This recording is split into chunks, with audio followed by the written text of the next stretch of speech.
Des moments avec Dieu avaient un temps de réflexion pour chaque jour. 1er mars. Repentir.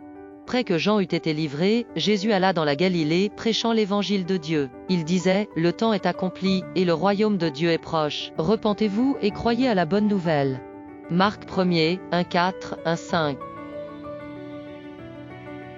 Dès le premier jour de la semaine, plusieurs pasteurs ont lancé une campagne d'évangélisation pour une certaine ville, chaque soir. Après le sermon, ils lancent l'appel final disant combien de personnes veulent accepter le Christ à danse. Leur cœur levait les mains. Ceux qui vous levez les mains peuvent s'avancer que de ce qu'ils s'avancent. Ils leur font répéter une prière, ils préparaient ainsi à être baptisés le week-end suivant. Avec cette méthode d'évangélisation, qui ne figure pas dans les Bibles qui n'était qu'utilisée par les apôtres. Aujourd'hui, plus de 65% des personnes aux États-Unis croient qu'elles sont chrétiennes. Et beaucoup de millions d'en veulent montrer, et parmi toutes ces personnes, peut-être 10%, comprennent vraiment ce que cela signifie d'être chrétien. Il y a une exigence caractéristique qui se trouve dans les Bibles et qui définit ceux qui sont de vrais chrétiens. Et c'est la repentance de leurs péchés. C'était le thème du sermon des apôtres et l'essence du message du Christ, repentez-vous et croyez. De l'Évangile.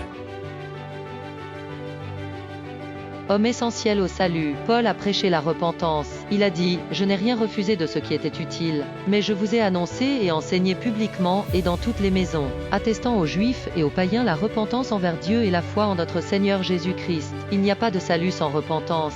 Aucun pécheur impénite ne peut croire de tout son cœur à la justice. » Pour qu'une personne ait des regrets, il faut qu'elle sache quoi. Ou pourquoi, personne ne peut se repentir de quelque chose dont il n'est pas coupable, l'Évangile. Nous montre donc la justice de Dieu et ses grandes exigences en matière de vie. L'Évangile nous fait voir les merveilles de la loi de Dieu fait lorsque nous les contemplons. Nous nous rendons compte de notre culpabilité et de nos tâches de péché. De notre indignité à faire ce qui est juste. Et nous pouvons voir que notre condition devant Dieu est sans espoir et que nous sommes concernés par le feu de l'enfer. La repentance est donc un don de Dieu. Une opération qu'il produit dans nos cœurs et qui nous fait aimer les justes et haïr les méchants. Nous ne pleurons pas le mal commis. Mais nous haïssons les pratiques du péché, nous aimons servir le Seigneur, en effet. La repentance que Dieu produit dans le cœur du chrétien entraîne un changement de vie.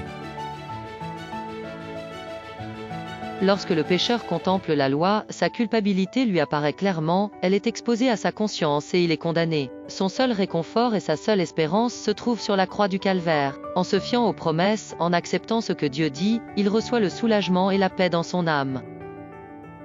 Il ne s'agit pas de repentance lorsque nous sommes remplis de regrets et d'angoisse face au résultat de nos échecs. Cela n'est pas produit par Dieu, mais par Satan pour nous accabler et nous amener à la ruine. La repentance que Dieu produit nous fait détester le mal et change notre vie. Avec ce concept biblique, vous pouvez donc vous demander cette repentance produite par Dieu que votre cœur reçoit. Où est ce peur du déshonneur et de la déconsidération lorsque vos fautes sont découvertes, ouvrez peur d'un pays et les conséquences, tournons-nous vers Dieu. Et qu'il y ait un repentir sincère pour aimer la justice et pratiquer les piétés.